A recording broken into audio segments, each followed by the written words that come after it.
You check your bank account on a Tuesday morning. $412. Rent's due in 6 days, your car made a sound last week that you're pretending you didn't hear, and somewhere in the back of your mind there's a number, $1,200, sitting on a just-in-case line item you've never actually funded. Sound familiar? Yeah, I thought so. Here's the thing, you're not bad with money. You're not lazy, you're not undisciplined, you're not bad at budgeting. You are living the exact financial pattern that almost every family in your church, your neighborhood, and honestly, most of this country is living right now.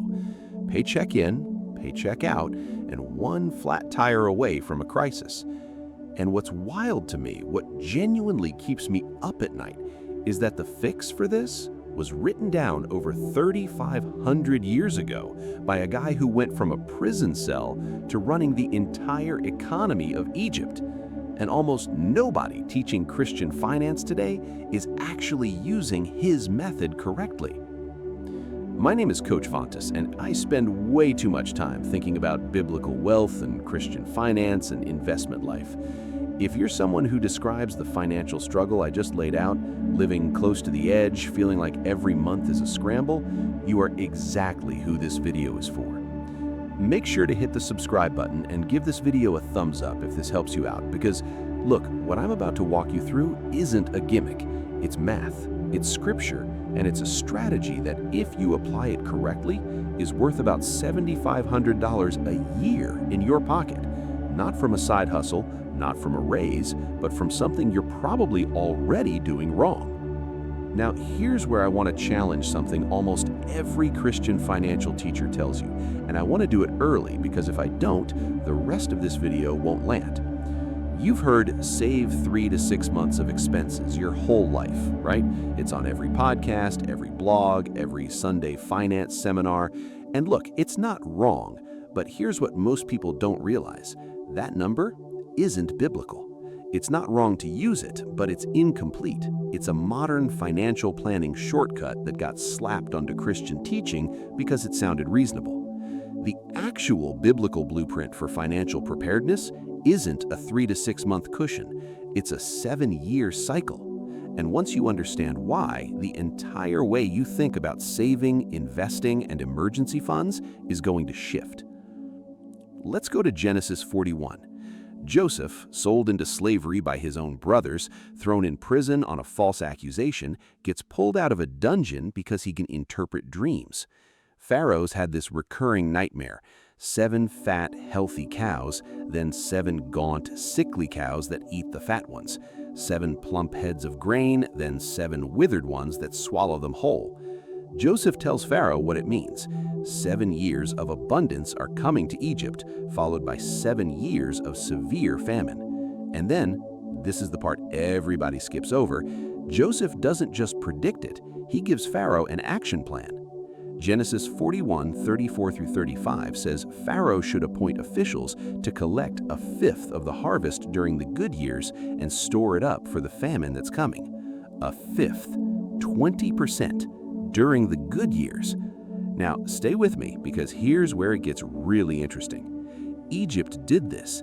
They stored grain for 7 straight years of abundance, and when the famine hit, a famine so severe Genesis says it covered all the earth, Egypt wasn't just surviving, they were the only stable economy on the map. People came from every surrounding nation just to buy grain from Egypt because Egypt was the one nation that planned for the lean years during the fat years. That's not a Sunday school story about being a good steward.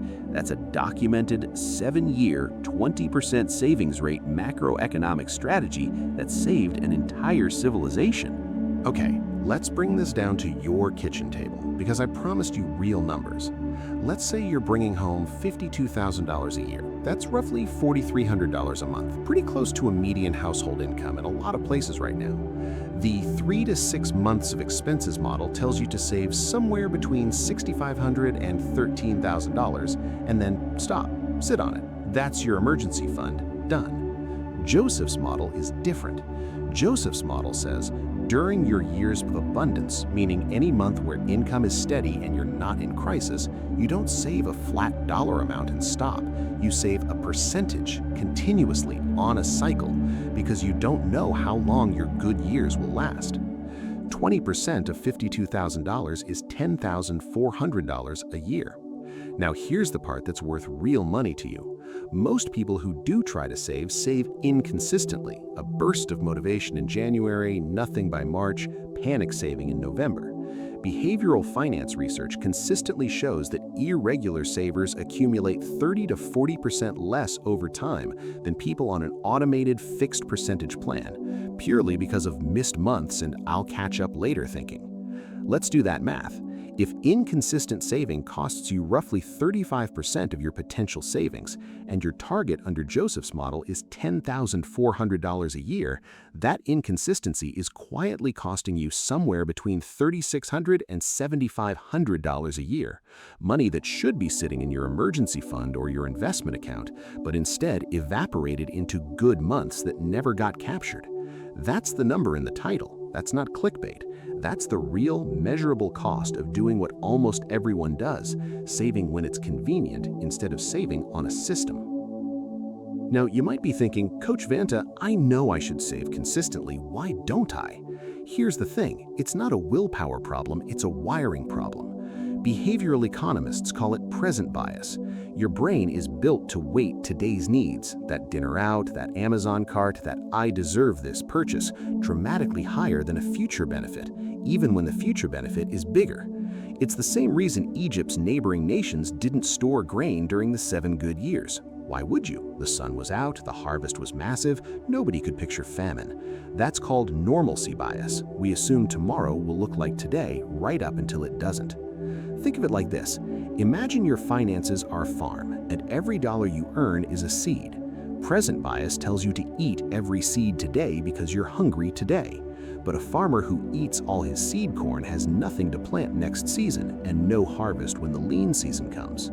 Joseph wasn't smarter than Pharaoh's other advisors. He was just the only one thinking in seasons instead of days. And there's a second psychological force at play here. Scarcity mindset, which is almost the opposite problem. If you grew up financially stressed, your brain can get stuck in short-term survival mode permanently, even once your income improves. Researchers who study this call it a scarcity trap, when your brain is so busy managing today's crisis that it literally has less cognitive bandwidth left over to plan for next year. It's not a character flaw, it's your brain doing exactly what it's designed to do under stress. The problem is that wiring keeps you reactive instead of strategic, living famine to famine instead of building through the good years. Now you might be thinking, 20%, Coach Vanta, I can barely make rent. There is no 20%. I hear you, and I'm not going to pretend that's easy. But here's what most people don't realize about Joseph's plan. It wasn't 20% forever. It was 20% during the 7 years identified of abundance. Joseph wasn't asking Egypt to starve during the good years. He was asking them to recognize which years were good years and act differently during those specific windows. That's the mindset shift. You don't need to save 20% of every paycheck for the rest of your life starting tomorrow. You need to identify your current season. Are you in a season of relative stability, even a modest one, and build a rate that fits that season, then increase it as your income grows? Even 5% consistently beats 20% inconsistently, because consistency compounds and chaos doesn't. And you might also be thinking, isn't hoarding money kind of the opposite of biblical generosity?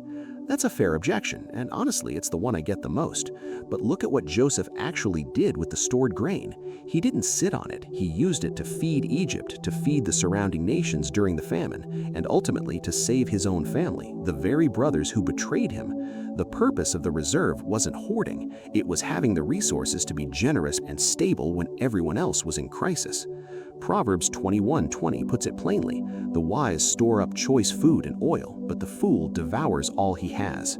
Storage isn't the opposite of generosity, it's what makes real generosity possible when it matters most. Here's what most people don't realize about the 7-year number specifically. It's not arbitrary, and it's not just a Genesis thing. Look at Deuteronomy 15, the sabbatical year cycle. Every 7 years, debts were released, the land rested. The entire Israelite economic system was built around 7-year financial cycles. This wasn't a one-time miracle strategy Joseph invented on the spot. 7-year cycles of building, resting, releasing, and rebuilding show up as a structural pattern across the entire Old Testament economic model. Translate that into 2026 dollars. Financial planners already know that most people experience a major income disruption, job loss, medical event, market downturn, family emergency, roughly every 5 to 8 years. That's not a coincidence. Joseph's model is built around a 7-year horizon. It's because that's roughly how often famine actually shows up in a normal working life. The Bible isn't giving you a nice metaphor. It's giving you an accurate risk model 3.5 millennia before actuaries started charting the same thing with spreadsheets. So let's turn this into something you can actually do this week. I'm calling it the Joseph cycle, and it has 3 parts. Step 1, identify your season. Look honestly at the last 3 months. Is your income steady? Is it a fat year or a lean year right now? You cannot apply Joseph's strategy during a famine. You apply it during abundance, however modest that abundance is. Step 2, set your percentage, not your amount. Stop picking a dollar target like a $1,000 emergency fund and stop there. Pick a percentage of every paycheck, even if it starts at 5%, even if it's 10%, and automate it the day you get paid before it hits your checking account. This single move, automating the transfer, is what closes that $3,600 to $7,500 gap I mentioned earlier. You're not relying on willpower in month 7 when you're tired and the motivation's gone. The system saves for you. Step 3, build in seasons, not sprints. Give yourself an actual multi-year horizon, not save until March, but I am in a building season and I will keep building at this rate for as long as this season lasts and reassess when it changes. That's the psychological reframe that breaks present bias. You stop thinking day to day and start thinking in seasons, exactly like Joseph did. Let me tell you about a guy. I'll call him Marcus because that's close enough to real without giving away who he is. Marcus came to one of my coaching sessions making about $61,000 a year, and every single year for about 4 years, he'd start a savings plan in January, feel great through February, and by May, the account was drained for unexpected stuff that, if we're honest, was mostly not that unexpected. We didn't change his income, we changed his system. He picked 8%, not 20, just 8, because that's what fit his real season, and automated it the day his paycheck landed. No decision-making involved, no willpower required. 18 months later, he had over $6,000 sitting untouched, and for the first time in years when his transmission actually did fail, it didn't touch his credit card, it touched his reserve. That's the Joseph cycle. Not a windfall, not a miracle, a system that worked during the good months so it was ready during the hard one. Look, here's the truth I want you to sit with. Joseph didn't know exactly when the famine would hit. He just knew, based on wisdom he'd been given, that it was coming, and he built during the years everyone else was celebrating. That's the whole game. Wealth isn't built in the crisis, it's built in the boring, ordinary, nothing's wrong right now months that most of us waste because nothing about them feels urgent. Your $412 Tuesday morning doesn't have to be your permanent story.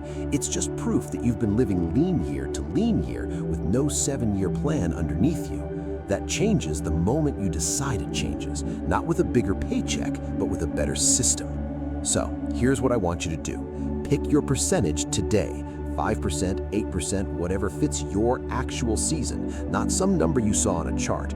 Automate it before you do anything else with this paycheck and commit not to a month, but to a season.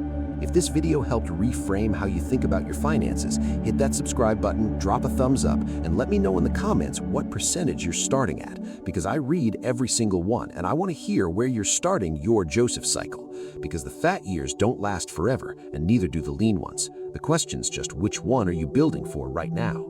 I'll see you in the next video.